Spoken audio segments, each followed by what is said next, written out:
Asli itu.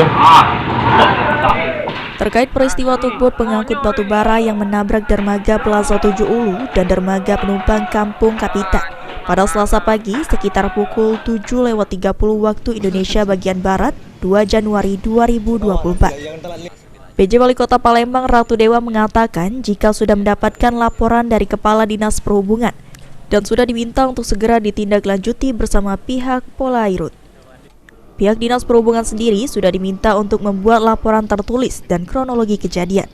Peristiwa tersebut akan menjadi pembelajaran ke depan bagi dinas dan instansi terkait. Dermaga yang rusak akibat ditabrak tugboat tersebut belum lama diperbaiki.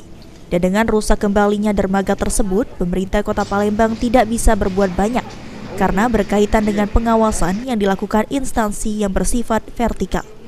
Untuk itu, regulasi akan kembali diperjelas. Ditambahkan Ratu Dewa saat ini belum bisa dilakukan permintaan ganti rugi karena akan dikaji ulang terlebih dahulu untuk menentukan tindak lanjutnya. Tugboat yang nabrak dermaga pagi ini seperti apa? Ya, saya dapatkan laporan tadi pagi dari Kepala Dinas Perhubungan.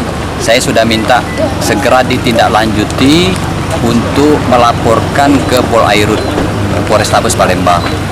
Karena itu kejadian, karena pengawasnya ada di sana.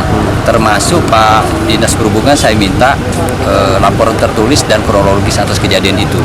Sehingga ini akan menjadi pembelajaran tidak hanya bagi pemerintah kota tetapi oleh dinas instansi terkait lainnya.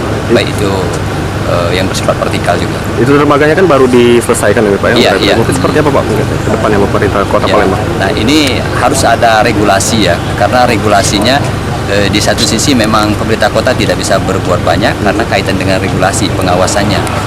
Pengawasannya ada di organisasi ataupun oleh organisasi yang bersifat vertikal. Sandi Pratama, PAL TV.